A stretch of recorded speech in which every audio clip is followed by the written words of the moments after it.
하나님의 말씀 출애굽기 24장 1절에서 11절까지 같이 봉독하시겠습니다.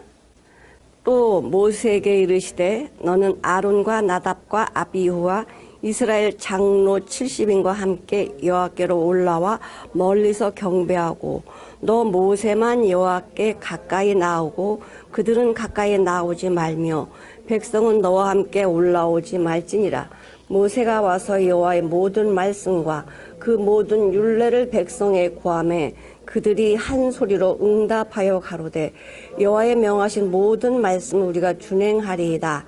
모세가 여호와의 모든 말씀을 기록하고 이른 아침에 일어나 산 아래 단을 쌓고 이스라엘 12지파대로 12기둥을 세우고 이스라엘 자손의 청년들을 보내어 번제와 소로 화목제를 여호와께 드리게 하고 모세가 피를 취하여 반은 여러 양푼에 담고 반은 단에 뿌리고 언약서를 가져 백성에 낭독하여 들리매 그들이 가로되 여호와의 모든 말씀 우리가 준행하리이다.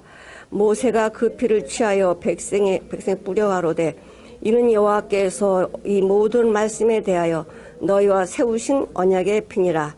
모세와 아론과 나답과 아비후와 이스라엘 장로 70인이 올라가서 이스라엘 하나님을 보니 그 발 아래는 총을 편 듯하고 하늘같이 청명하더라. 하나님이 이스라엘 존귀한 자들에게 손을 대지 아니하셨고 그들은 하나님을 보고 먹고 마셨더라. 아멘. 오늘 제목이 뭐였죠? 언약 결혼식. 언약 체결하는 건데요. 하나님하고 언약 결혼식을 이스라엘 백성들이 하는 거예요. 우리 사람들이 결혼할 때는 서로 만나가지고 저 사람하고 내가 결혼해도 되나? 다 따져보잖아. 따져보고 신뢰할 만한지 저 집 가문은 어떤지 가정은 어떤지 부모는 어떤지 다 알아보잖아요. 서로 이 정도면 괜찮겠다 이렇게 마음이 되면 이제 사랑을 한단 말이에요. 사랑을 하면 우리 언제 결혼하자 약속을 해서 결혼해요. 그럼 결혼하기 전에 아가씨 때 마음하고요. 결혼해서 아내가 되는 때는 완전히 달라져요. 마음이 달라져요. 아가씨 때는 자기밖에 몰라. 내 아름다움을 위해서 나를 꾸미고 나를 위해서 사는데 결혼하게 되면 이제 아내가 되면 남편을 위해서 살아요. 근데 이제 자식을 낳잖아? 그 엄마가 되면 이거 또 달라져요. 아내가 되는 거하고 또 엄마가 되는 거 또 다른 거예요. 엄마가 되면 이제 남편이 없어. 누구만 위해 살아?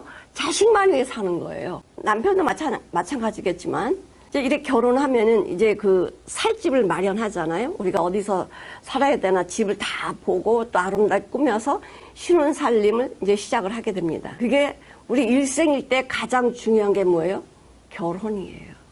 결혼을 위해서 내가 태어나가지고 결혼을 위해서 살고 결혼하면 이제 그 결혼의 가정을 내가 세운 이 집을 위해서 이 가문을 위해서 하나님이 세우신 이 가정을 위해서 주님 나라 갈 때까지 이 가정을 섬기는 거예요. 근데 우리는 준비할 게 되게 많아. 신부도 그렇고 신랑도 그렇고 준비할 게 많은데 오늘 이 언약의 결혼식에서는요 준비할 게 하나도 없어요. 하나님이 다 준비하시고 누리라고만 해요. 근데 부족함이 있냐? 전혀 없다라는 거예요. 너 순종만 하면, 말씀에 순종만 하면 내가 필요한 거 다 줄게. 얼마나 복을 주시길 원하시면 들어가면 나오면 복을 주신대요. 네가 나와도 복을 받고 들어가도 복을 받고 주님의 복이 막 흘러 넘치는 거예요. 뭐 하면? 내 말에 순종하면. 순종하는 게요 굉장히 어렵고 힘든 게 아니고 사랑하면 순종하게 되어 있어요. 하나님 말씀에 순종이 안 된다. 이건 뭐죠?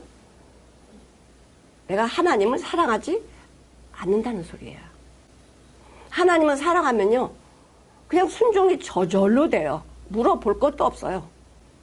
율법 13가지 이걸 다 어떻게 기억하고 지켜요? 머리 돌아. 근데 하나님을 사랑하게 되면은 사랑하는 그것이 내 몸에서 그 생명이 흘러나오는 거예요. 사랑은 율법의 완성이라고 해요.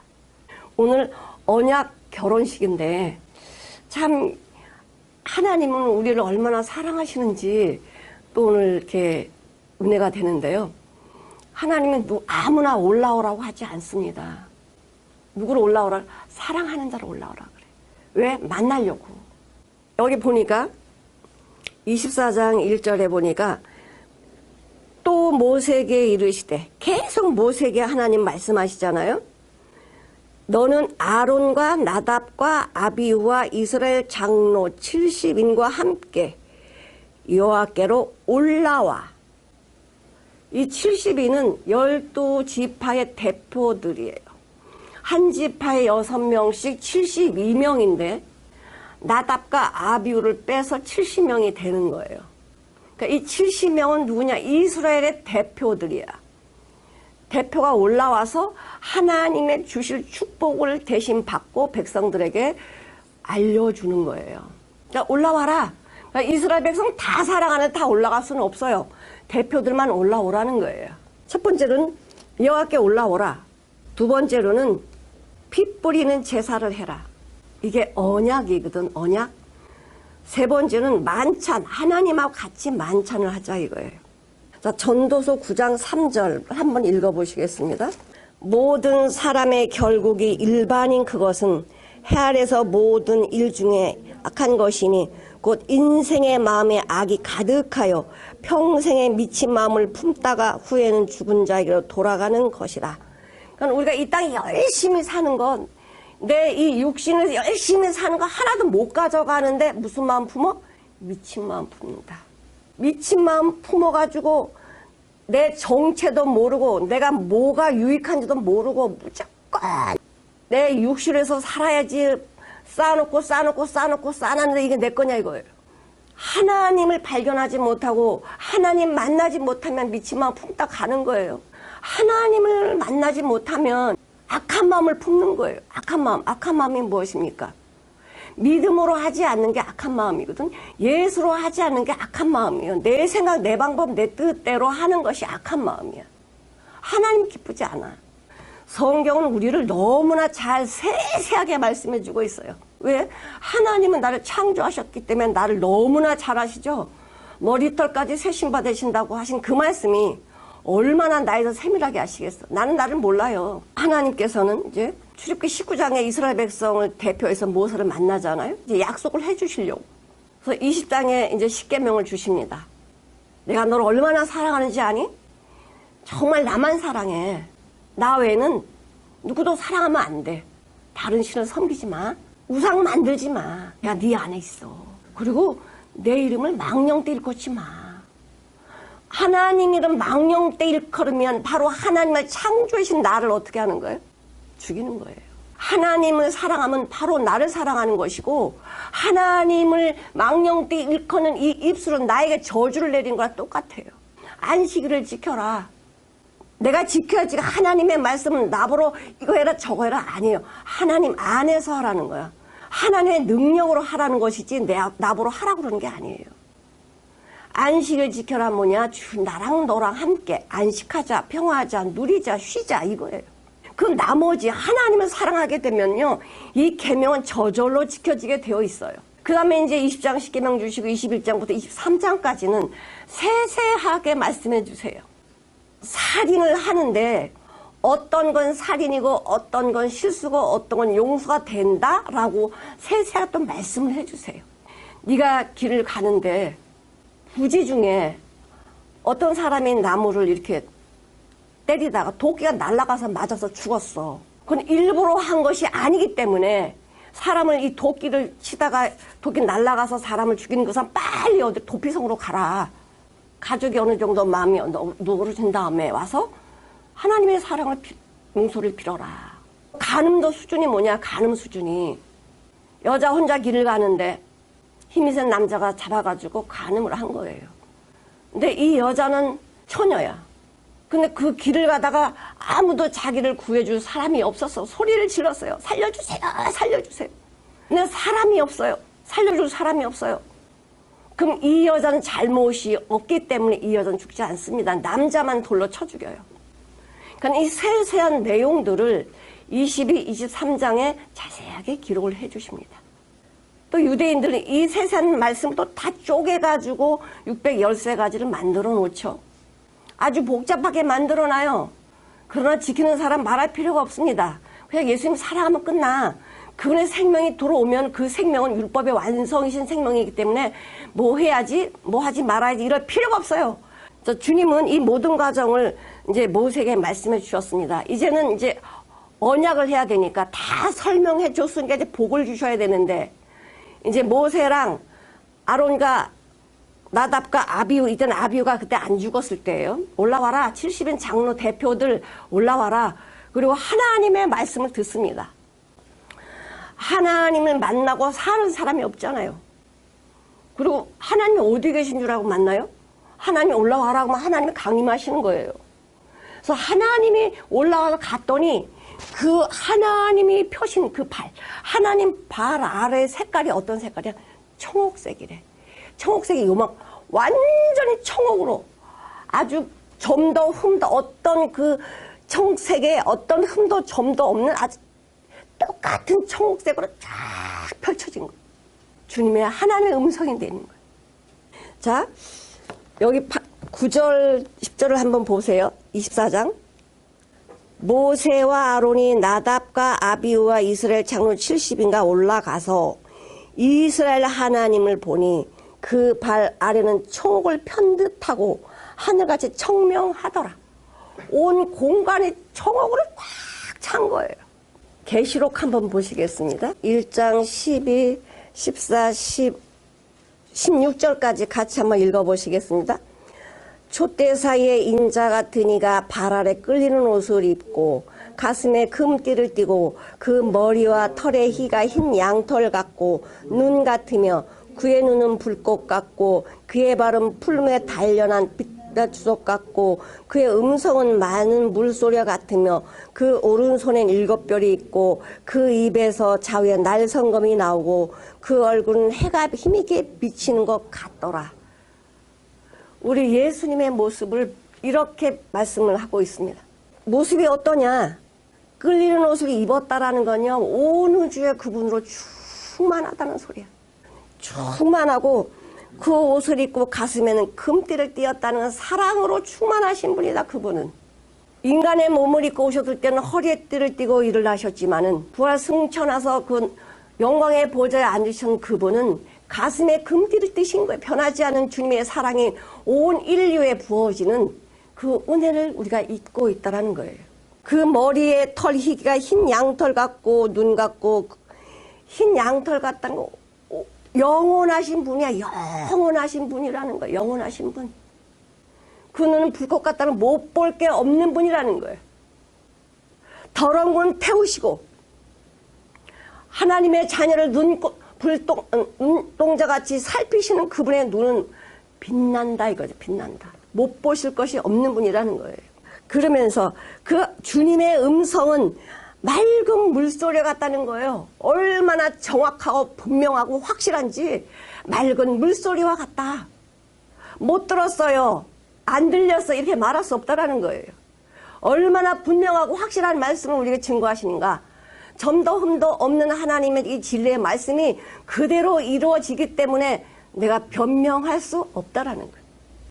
우리는 그 주님의 그 음성을 들으면서 어떤 마음이 들까요? 어떤 분에게는 사랑의 세미한 음성으로 들려요. 어떤 분은 우렁찬 우레 같은 소리로 들려요. 어떤 분에게는 정말 음악 같은 소리로 들려요. 내 요구, 내 마음이 요구하는 대로 하나님의 말씀이 그렇게 들리는 거예요. 내가 외롭고 힘들 때는 주님은 위로의 말씀으로 나에게 말씀해 주시고, 내가 힘이 없고 앞길이 캄캄할 때는 힘이 있는 우렁찬 말씀으로 우리에게 말씀해 주시고, 정말 주님의 사랑이 우리에게 넘칠 때는 세미한 음성으로 나라 사랑한다. 이런 음성으로 들리는 그분의 말씀이 우리한테 임할 때 우리는 어떤 반응을 해야 되냐 이거죠. 자, 에스겔 1장 보시겠습니다. 26절을 한번 보시겠습니다. 같이 한번 읽어보실게요. 그 머리 위에 있는 궁창 위에 보좌 형상이 있는데 그 모양이 남보석 같고 그 보좌 형상 위에 한 형상이 있어 사람의 모양 같더라. 하나님은 부분적으로 우리에게 말씀해 주고 계십니다. 하나님이신 그분이 사람의 모양을 하고 오셔가지고 우리에게 나타나셨어요. 우리에게 내려오셔가지고 우리와 33년 동안 이야기하시고 말씀하시고 하나님의 뜻을 다 풀어서 깨닫게 해주셨어요.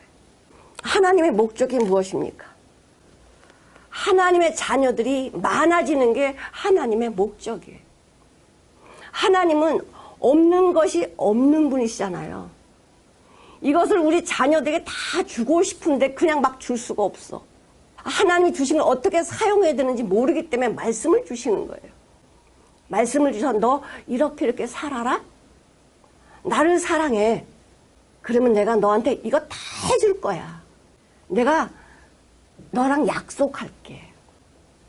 이것을 처음에 이제 아담 하를 통해서 주님이 그렇게 이루시려고 했는데 아담 하는 하나님의 말씀을 불순종했기 때문에 이제는 아담 하가 아닌 믿음 있고 똑똑하고 잘났어 이래서 뽑은 게 아니에요. 그냥 하나님이 뽑은 사람이 아브라함이야. 딱 집은 사람이 누구냐? 아브라함이에요. 아브라함 어디서 살았어요? 갈대아 우루 우상의 도시에서 밤낮 보고 섬기는 게 뭐예요? 우상이었어요. 우상 섬기는 아브라함을 거기서 불러내셔요. 우리는 모두 하나님을 안 만나면 하나님 못 만나면 전부 우상 섬깁니다.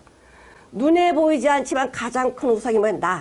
나라는 우상 섬겨요. 나를 위해서 살잖아요. 그런 나를 위해서 살던 아브라함이 뭐예요? 난 높아짐의 아비잖아. 내가 최고야. 이게 아브라함이잖아요.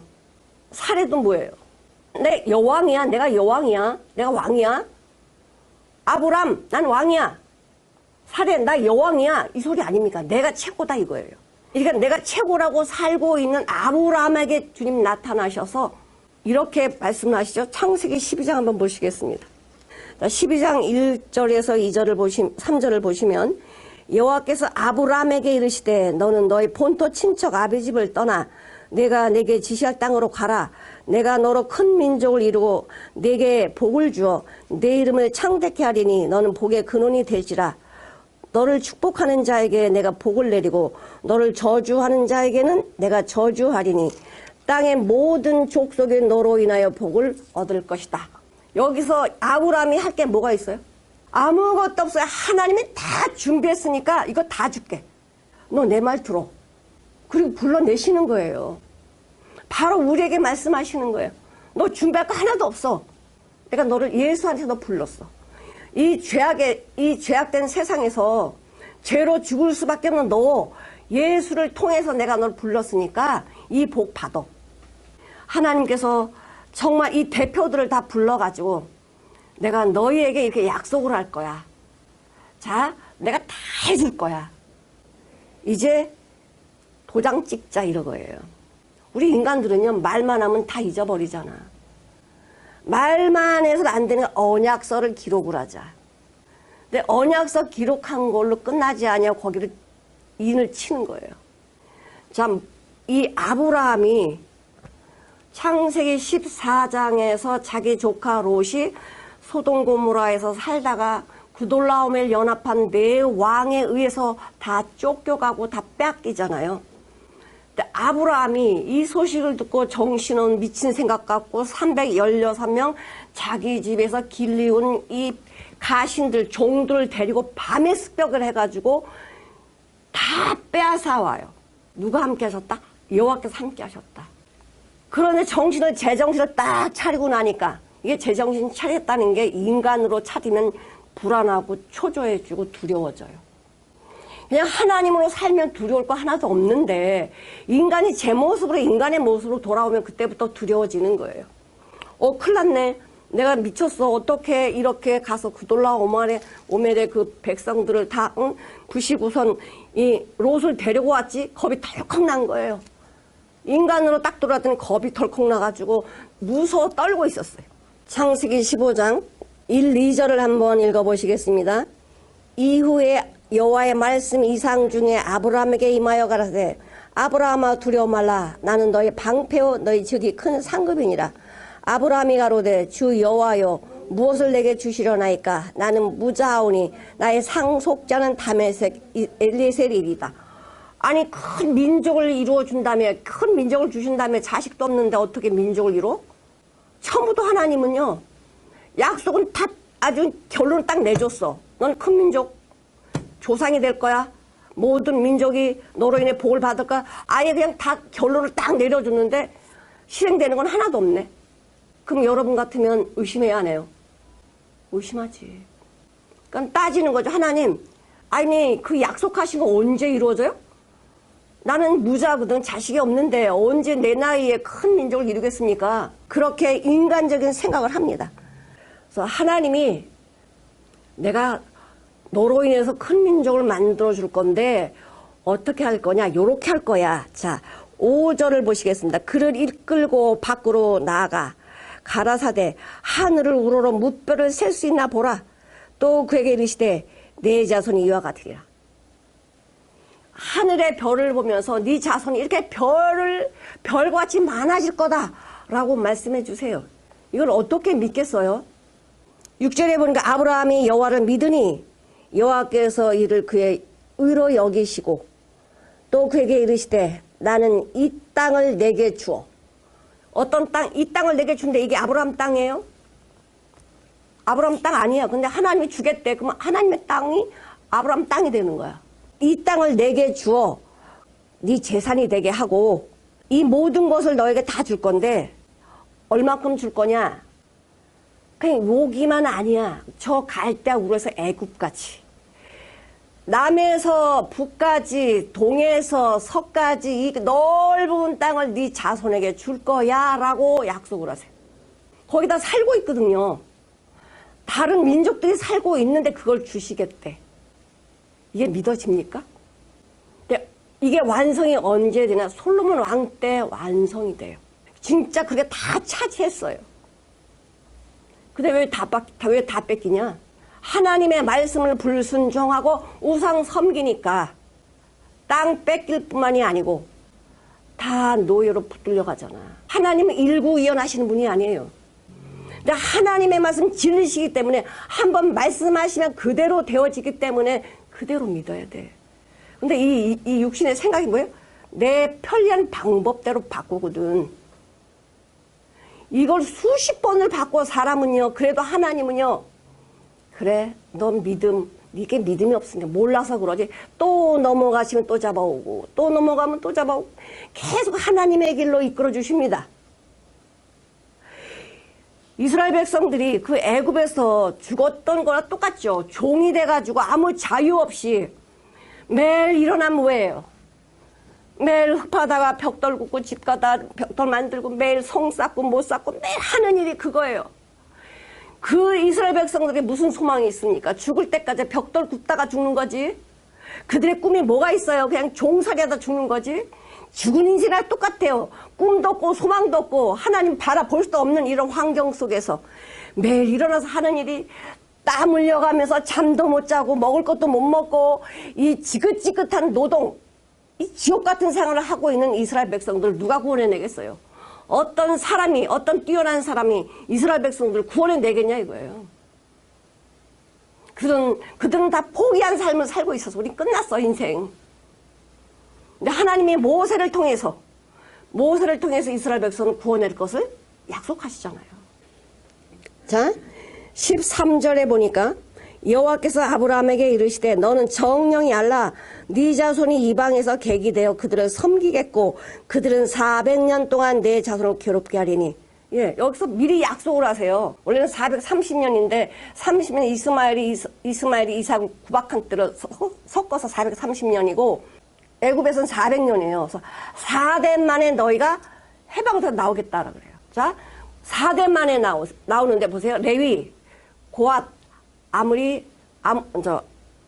그 다음에 모세예요. 아므람. 모세 아버지가 아므람이잖아. 그러니까 4대 만에 진짜 하나님 출애굽 시키는 거예요. 이거 기가 막힌 거 아니에요? 어떻게 400년 만에 이스라엘 백성들 애굽에서 종살했던 이 애굽에서 하나님이 그들을 구출해 내시냐고. 모세가 능력이 똑똑해서요? 모세 맨신 못한다고 그랬어요. 나이가 80인데 나 이제 내일 모레요 무덤이에요. 내 연세 지금 내 나이가 80이요. 인간의 연수가 70이요. 강건하면 80인데 이제 죽음이 가깝고 무덤이 가까운데 내가 어떻게 하나님의 일을 하겠습니까? 나를 쓰시려면 내 능력 있고 40살 때 막 힘이 막 있을 때 그때 쓰시지. 이제 늙어서 지금 무덤이 보이는데 나를 써서 뭐 하게요? 나 아무것도 할 수 없어요. 그럴 때 하나님 뭐라 그러세요? 이걸 누가 만들었냐? 이걸 누가 지었냐? 너를. 너는 능력이 있고 없고 해서 네가 하나님의 일을 할 수 있다고 네가 판결하는데 그거 아니야. 나는 네가 다 죽을 때 써. 네 능력이 다 죽고 나 못해 포기했을 때 하나님 그때 쓰신다 이거예요. 하나님의 종들은 포기될 때 쓴다는가. 아브라함도 100세 썼어요. 아브라함도 100세에 아들 줬어요. 아들 낳을 수 없다라고 다 아이고 하나님 참 주시려면 미리 주시지. 지금 내 나이 밝고 우리 아내 90인데 세상에 그게 말이나 되는 소리에 믿었습니까? 비웃었어요. 하나님 도대체 우리 인생 이 인간 알아요 몰라요? 내 능력 알아요 몰라요? 비웃었던 사라였고 아브라함이었습니다. 에이 하나님 그냥 이스마엘이나 살게 주 이렇게 비웃었던 자가 누구예요? 아브라함이고 사라였어요. 하나님 우리 능력 1%도 0.1%도 못 써요. 죄를 어떻게 갖다 쓰겠습니까? 이 죄 덩어리를. 하나님은 하나님 것만 우리한테 부어주시고 쓰셔요. 그래서 모세를 통해서 이스라엘 백성을 구원해내시죠? 이건 기적과 능력이에요. 인간의 힘이 조금 더 들어가지 아니한. 그래서 광야에 와서 하나님이 얼마나 많은 표적 기적 보여줬습니까? 반석 쳐서 물이 나오고요. 세상에 그 죽을 수밖에 없는 환경인데 하나님이 다 지키고 인도해주잖아요. 그들의 군사가 있었습니까? 무기가 있습니까? 아말렉 쳐도는 거 하나님 다 막아주시잖아요.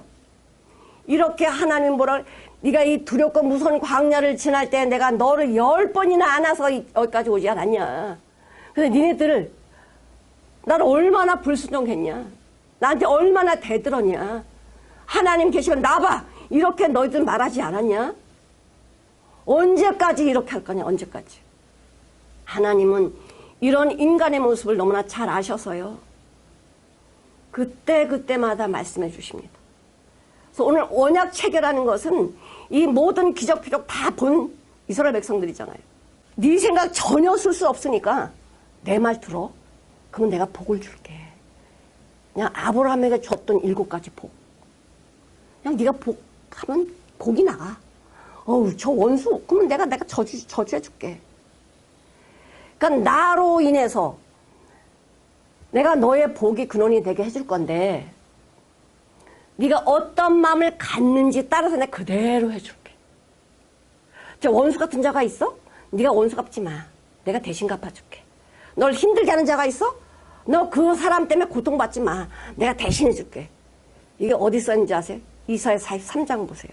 이사야 43장 3절 4절을 5절까지 읽어보실게요. 대전하는 여호와 내 하나님이요 이스라엘 거룩한 자요 내 구원자입니다. 내가 애굽을 너희 속량물로 구스와 스바를 너희 대신으로 주었노라.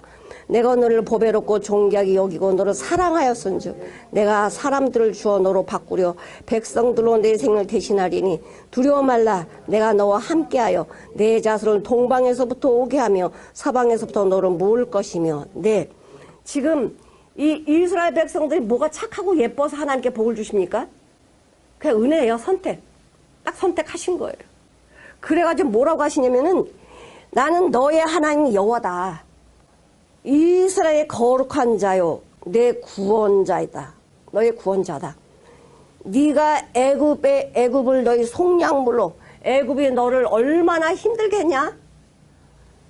네 대신 죄값을 얘한테 물게. 네 죄를 얘한테 대신 물어. 애굽에 속량물로. 그 다음에 구스와 스바를 너의 대신으로 주어놓으라. 구스와 스바 이방 사람을 너 대신 네가 잘못하고 이 사람 대신 속량할 거야. 그리고 너를 힘들게 한 자 다른 사람 대치할게. 다른 사람이 거기서 심판받게 해줄게. 내가 널 사랑하니까. 그 사람들은 그럼 억울하잖아요. 그 사람들에도 양심의 율법을 주었는데 그들이 들었나요? 안 들었어요. 그들은 우상만 섬기는 자였거든요. 그래서 하나님께서 이스라엘아, 너 알아. 내가 너를 얼마나 사랑하는 줄 아니? 네가 저주받을 그 자리에서 내가 너를 끌어내고 다른 사람 대신 저주받게 하고, 네 생명을 죽을 때 너를 끌어내고 다른 사람이 네 생명 대신해서 죽게 할게. 이렇게 하나님이 이스라엘 백성을 뭐라 그래요? 존귀하고 보배롭게 여긴다. 내가 너를 존귀하고 보배롭게 여긴다. 왜 하나님이 이스라엘 백성들을 존귀하고 보배롭게 여깁니까? 죄만 짓는 하나님 원망만 하는 이스라엘 백성들 뭐가 예쁘다고 보배롭고 존귀하게 여깁니까? 바로 예수 때문에 그래요. 우리는 여태껏 하나님께 원망하고 불평한 내 마음대로 내 고집대로 살아갔던 자들입니다. 마귀 시킨 대로 살았습니다. 하나님을 대적하고 살았습니다. 내 열심으로 살았습니다. 근데 나를 어떻게 여긴다? 보배롭고 존귀하게 여겨서 사랑하신다는 거예요. 누구 때문에? 예수 때문에. 예수님이 우리의 모든 걸 다 속량하셨어요. 대신 다 갚으셨어요. 그 죄 없다 이렇게 다 이뤄놓으시고 보배롭고 존귀하게 만들어 놓으셨어요. 그래 뭐야? 하나님의 사랑 부어주는 거예요. 하나님의 사랑 부어주는 거예요. 나에겐 부족함이 없어요. 모자람이 없어요. 주님의 사랑이 부어지니까 얼마나 풍족한지 더 풍성히 얻게 하시리라. 예수 안에서.